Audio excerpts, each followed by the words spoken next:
ನಮಸ್ಕಾರ ಎಲ್ಲರಿಗೂ, ನಾನು ಶೀತಲ್. ಇಂದು ನಾವು ತುಂಬ ಟೇಸ್ಟಿಯಾಗಿ ಕ್ಯಾರೆಟ್ ಹಲ್ವಾ ಮಾಡೋಣ ಬನ್ನಿ. ಆರೋಗ್ಯಕ್ಕೆ ತುಂಬ ಉಪಕಾರಿಯಾಗಿರುವ ಕ್ಯಾರೆಟ್ ಹಲ್ವಾ ಮಾಡಲಿಕ್ಕೆ ಏನೇನು ಬೇಕಂತ ನೋಡೋಣ. 4ರಿಂದ 5 ಕ್ಯಾರೆಟ್, ಬಾದಾಮಿ, ಗೋಡಂಬಿ, ದ್ರಾಕ್ಷಿ. ಮೊದಲಿಗೆ ಗ್ಯಾಸ್ ಆನ್ ಮಾಡಿ ಒಂದು ಪ್ಯಾನ್ ಇಟ್ಕೊಳ್ಳೋಣ. ಒಲೆ ಮೀಡಿಯಂ ಫ್ಲೇಮ್ನಲ್ಲಿ ಇರಲಿ. ಈಗ 2ರಿಂದ 3 ಚಮಚ ತುಪ್ಪವನ್ನು ಹಾಕೊಳ್ಳೋಣ. ಈಗ ಆಗಲೇ ಕಟ್ ಮಾಡಿ ಇಟ್ಕೊಂಡಿರುವಂಥ ಡ್ರೈ ಫ್ರೂಟ್ಸ್ನ ಆ್ಯಡ್ ಮಾಡಿಕೊಂಡು ಚೆನ್ನಾಗಿ ಹುರಿದುಕೊಳ್ಳೋಣ.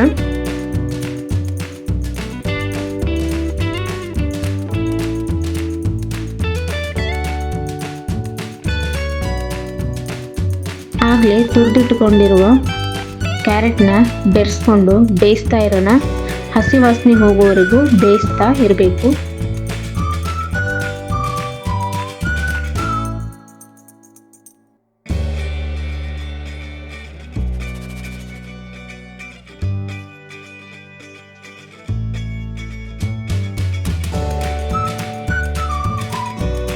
ಹಸಿ ವಾಸನೆ ಹೋಗ್ತಾ ಇರುವಾಗ ಮತ್ತೆ ಬೇಕಾದರೆ 2 ಚಮಚದಷ್ಟು ತುಪ್ಪ ಹಾಕ್ಕೊಂಡು ಮತ್ತೆ ಸ್ವಲ್ಪ ಹೊತ್ತು ಕೈ ಆಡಿಸ್ತಾ ಇರೋಣ.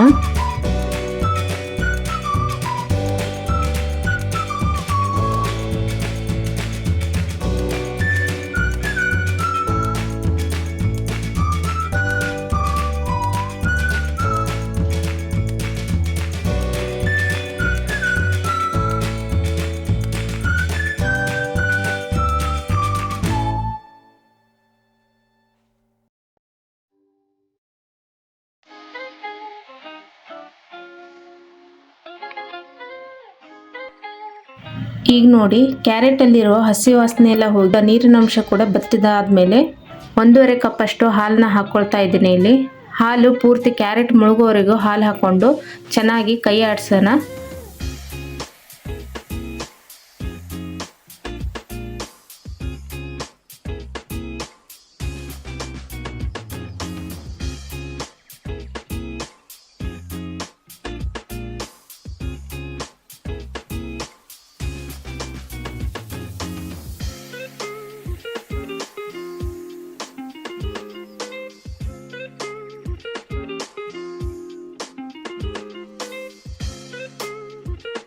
ಹಾಲು ಹಾಕ್ಕೊಂಡು ಚೆನ್ನಾಗಿ ಕೈ ಆಡಿಸೋಣ.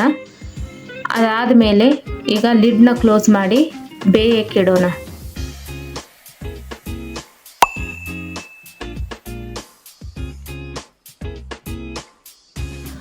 ಹಾಲು ಪೂರ್ತಿಯಾಗಿ ಬತ್ತುವರೆಗೂ ಚೆನ್ನಾಗಿ ಕೈ ಆಡಿಸ್ತಾ ಇರೋಣ.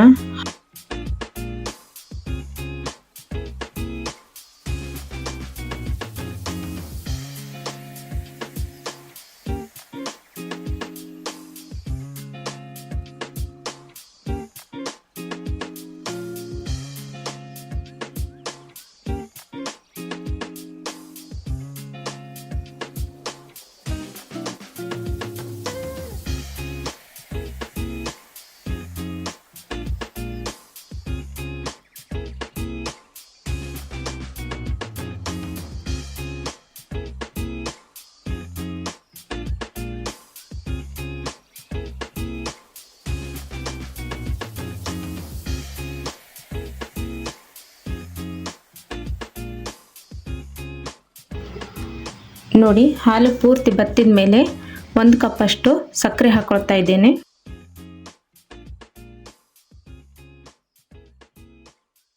ಸಕ್ಕರೆನ ಹಾಕಿದ ಮೇಲೆ ಚೆನ್ನಾಗಿ ಕೈ ಆಡಿಸ್ತಾ ಇರಿ.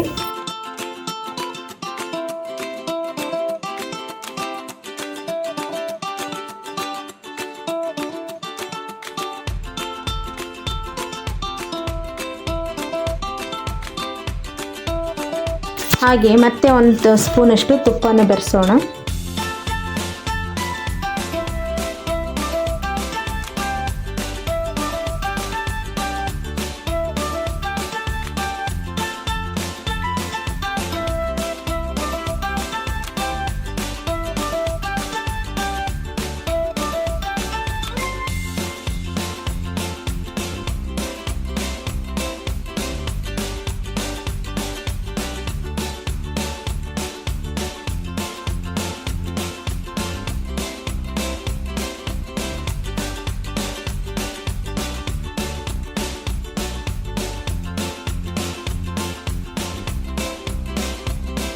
ಈಗ ನೋಡಿ ಸಕ್ಕರೆ ಎಲ್ಲ ಅಬ್ಸರ್ವ್ ಆಗ್ತಾ ಇದೆ.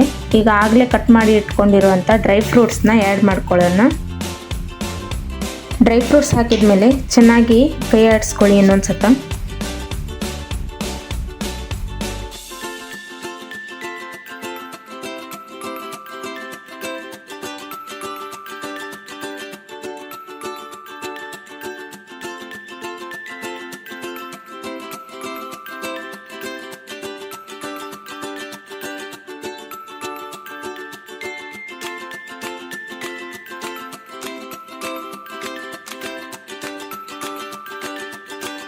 ಈಗ ಡ್ರೈ ಫ್ರೂಟ್ಸ್ ಹಾಕಿದ್ಮೇಲೆ ಲಿಡ್ನ ಕ್ಲೋಸ್ ಮಾಡಿ ಒಂದು 5 ಮಿನಿಟ್ಸ್ ಅಷ್ಟು ಬೇಯಕ್ಕೆ ಬಿಡೋಣ.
ಈಗ ನೋಡಿ ಬಿಸಿ ಬಿಸಿ ಆದಂಥ ಕ್ಯಾರೆಟ್ ಹಲ್ವಾ ತಿನ್ನಲು ಸಿದ್ಧ ಆಗಿದೆ. ಈಗ ಗ್ಯಾಸನ್ನು ಆಫ್ ಮಾಡಿ ಲಿಡ್ನ ಕ್ಲೋಸ್ ಮಾಡಿ 2 ನಿಮಿಷ ಆದಮೇಲೆ ಬಿಸಿ ಬಿಸಿ ಆದ ಕ್ಯಾರೆಟ್ ಹಲ್ವಾ ಸವಿಯಲು ಸಿದ್ಧವಾಗಿರುತ್ತೆ.